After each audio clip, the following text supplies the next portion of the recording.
নমস্কার দর্শক, আপনারা দেখতে পাচ্ছেন যে বর্তমানে বাংলাদেশে আমেরিকার যুদ্ধ বিমান অবস্থান করছে।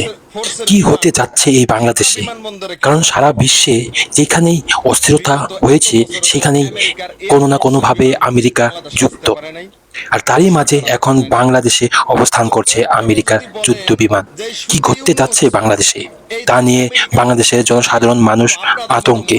এই যে দেখেন, ঢাকা এয়ারপোর্টে ইউএস এয়ারফোর্সের বিমান, ইউএস আমেরিকার ফোর্সের বিমান ঢাকা বিমানবন্দরে কেন আসবে? বিগত এত বছরে তো আমেরিকার এয়ারফোর্সের বিমান বাংলাদেশে আসতে পারে নাই, কোনো সরকার আসতে দেয় নাই। তো এরপরও যদি বলেন যে শুধু ইউনুস এই দেশ আমেরিকার হাতে বেঁচে নাই, তো আপনাদের মতো মুনাফেক, আপনাদের মতো নিমক হারাম দ্বিতীয় কেউ হইতে পারে না। আমেরিকার যুদ্ধ বিমান, আমেরিকার সেনাবাহিনীর বিমান কেন ঢাকা বিমানবন্দরে আসবে?